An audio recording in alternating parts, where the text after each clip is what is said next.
Bonjour à tous. Aujourd'hui, le danger en ce que Dieu condamne. Écoutez ma voix, et je serai votre Dieu, et vous serez mon peuple. Marchez dans toutes les voies que je vous ai prescrites, afin que vous soyez heureux. Le Seigneur désire que chacun travaille pour son bien spirituel et éternel. Cela ne peut se faire que si nous obéissons aux leçons que le Christ nous a données. Si nous voulons obtenir la récompense éternelle, nous devons suivre l'exemple du Christ, notre modèle, qui fit le bien et uniquement le bien par les talents que l'Éternel lui avait confiés. Il a de tout cœur donné sa vie en rançon pour une race perverse et apostate. De nos jours, l'égoïsme, la mondanité, l'orgueil et la satisfaction des appétits absorbent constamment les moyens de ceux qui prétendent être chrétiens. Ils utilisent mal l'argent que le Seigneur leur demande d'employer pour lui amener de nombreux fils et filles.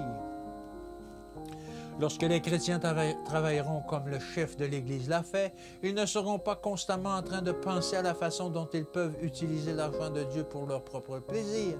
N'est-ce pas un assez grand honneur que de pouvoir collaborer avec le Rédempteur de ce monde?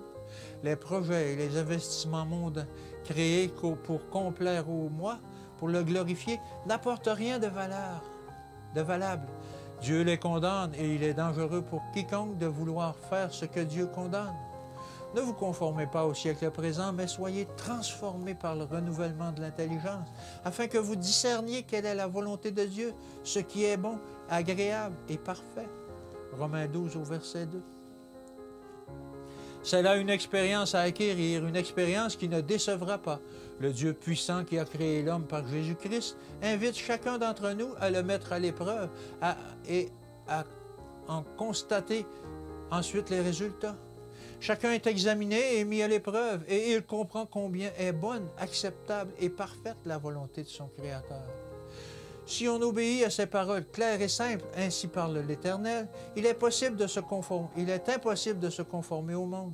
La sanctification et la transformation de l'âme, du corps et de l'esprit, selon l'Évangile, guident les pas de tous ceux qui s'y conforment à travers la porte étroite et le long du chemin resserré. Le sentier tracé pour les racheter du Seigneur. En collaboration avec Dieu, ils travaillent comme le Christ pour l'âme et le corps de leurs semblables. Le Seigneur vous invite. Considérez ces choses avec les yeux illuminés par l'Esprit et non par les conseillers du monde. Acceptez la parole telle qu'elle est. Placez-vous dans l'éclatante lumière de la gloire céleste afin qu'elle puisse luire devant, derrière et autour de vous, car vous êtes tous une lumière dans le Seigneur. Que l'Éternel bénisse sa parole et ce message et qu'il vous bénisse et je vous dis à demain.